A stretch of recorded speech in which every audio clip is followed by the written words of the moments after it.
Corona को लेकर करोड़ों भारतीयों के लिए लगातार बड़ी गुड न्यूज मिल रही है। कोरोना कोहराम मचा रहा था, लेकिन अब ये घुटनों पर आ चुका है और अब देश में 80,000 पर इसका ग्राफ आ चुका है।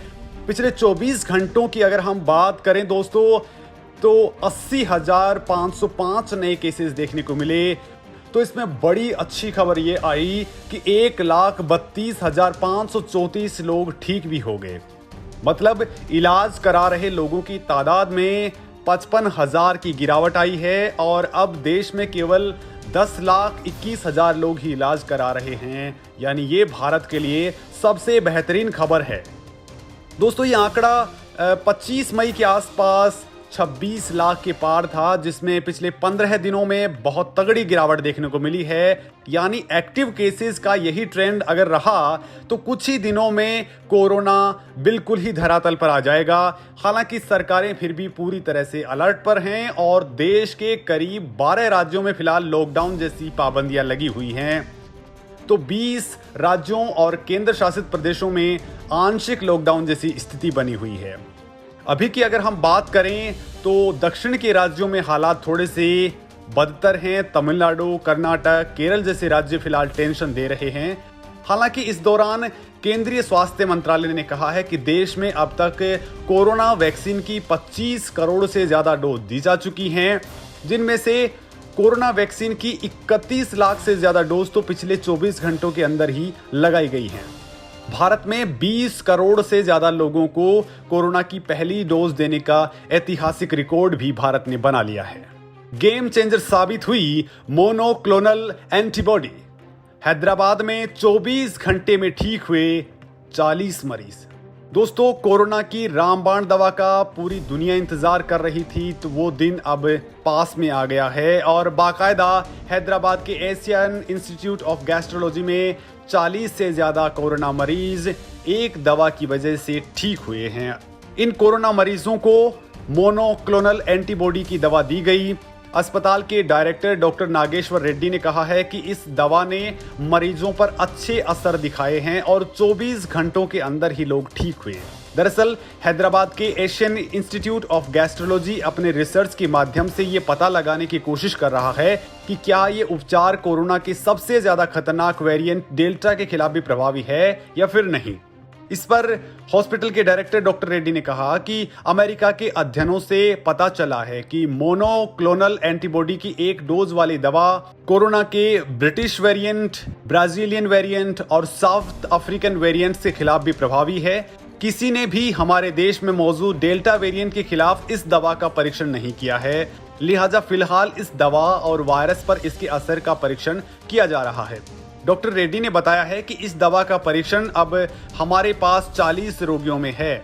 इन मरीजों को दवा देने के एक सप्ताह बाद RT-PCR टेस्ट में लगभग 100% मामलों में वायरस गायब हो गया। दोस्तों, आपको बता दें कि मोनोक्लोनल एंटीबॉडी थेरेपी को हल्के से लेकर के मध्यम लक्षणों वाले रोगियों में रोग की गंभीरता को कम करने के लिए प्रभावकारी बताया जा रहा है। ये तब सुर्खियों में आई थी जब इसे पूर्व अमेरिकन प्रेसिडेंट डोनाल्ड ट्रंप को उनके कोरोना पॉजिटिव आने के बाद दिया गया था। स्विस कंपनी रोश ने ये दवा बनाई है और इसमें 2 एंटीबॉडी का मिश्रण कृत्रिम रूप से लैब में तैयार किया गया है। मोनोक्लोनल एंटीबॉडी थेरेपी की कीमत भारत में 60,000 रुपए है। एंटीबॉडी कॉकटेल की मल्टी डोज पैक की अत्यधिक रिटेल कीमत 1,19,500 रुपए भारत में तय कर दी गई है। दवा के इस पैक का इस्तेमाल एक साथ 2 मरीजों के उपचार में किया जा सकता है। कंपनी ने भारत में इसे बेचने के लिए सिप्ला के साथ में करार किया है। अमेरिका में इस दवा की कीमत करीब $20,000 है। तीसरी लहर पर बड़े काम की खबर। दोस्तों, देश में कोरोना की दूसरी लहर फिलहाल कमजोर पड़ती जा रही है, लेकिन कई एक्सपर्ट कह रहे हैं कि कोरोना की तीसरी लहर भी आ सकती है और तो और ये बच्चों के लिए सबसे ज्यादा घातक और खतरनाक बताई जा रही है। लेकिन इस मामले में प्रसिद्ध महामारी विशेषज्ञ डॉक्टर चंद्रकांत लहारिया ने इसको लेकर के बड़ा बयान दिया है। उन्होंने पूरी तरह से इसे अवैज्ञानिक करार दिया है। उनके मुताबिक तुलनात्मक रूप से बड़ों के मुकाबले बच्चों में कोई रिस्क नहीं है। भारत में 40% आबादी 18 साल से कम उम्र की है। उनमें से केवल 10% तक ही इससे इन्फेक्ट हुए हैं। उनके मुताबिक बच्चों को रिस्क कम होने का एक वैज्ञानिक आधार भी है। वायरस फेफड़ों में मौजूद API2 नाम के रिसेप्टर से जुड़ता है। बच्चों में ये रिसेप्टर अंडर डेवलप होते हैं। इसी वजह से बच्चों में इन्फेक्शन होने के बाद भी गंभीर लक्षण नहीं दिखाई देते। जिन देशों में तीसरी और चौथी लहर आई है, वहां भी बच्चे अत्यधिक प्रभावित नहीं हुए हैं। नए वेरिएंट्स भी बच्चों को अत्यधिक प्रभावित नहीं कर रहे हैं। यानी तुलनात्मक रूप से देखें तो बच्चों को कोई रिस्क फिलहाल तो नहीं दिख रहा है। कोरोना से मौतों पर बड़ा प्रोपेगेंडा। दोस्तों, भारत में कोरोना से हुई मौतों के बारे में बेहद भ्रामक आंकड़े पेश करने में कई विदेशी संस्थानों का बड़ा हाथ रहा है। पश्चिमी देशों को लेकर मुंह पर पट्टी बांध लेने वाले ऐसे संस्थानों में से एक ने फिर से एक रिपोर्ट छापकर सनसनी फैलाई है, लेकिन भारत सरकार ने उसकी पोल पट्टी खोल कर रख दी है।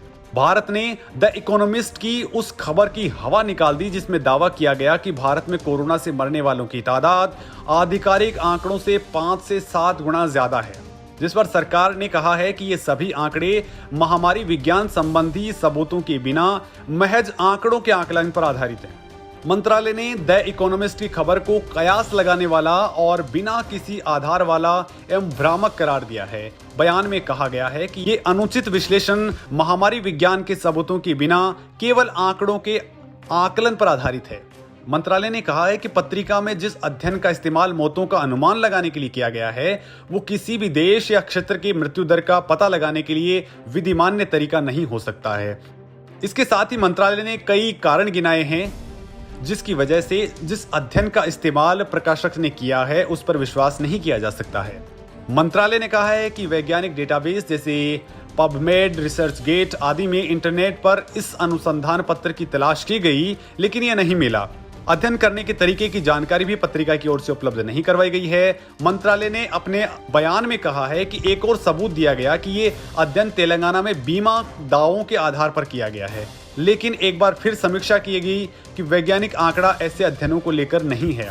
साथ ही रिपोर्ट एग्जिट पोल करने वालों के अध्ययन पर आधारित बताई गई है, जिनको स्वास्थ्य संबंधी कोई अनुभव भी नहीं था। यहाँ तक कि उनके एग्जिट पोल्स भी अक्सर गलत साबित होते रहे हैं।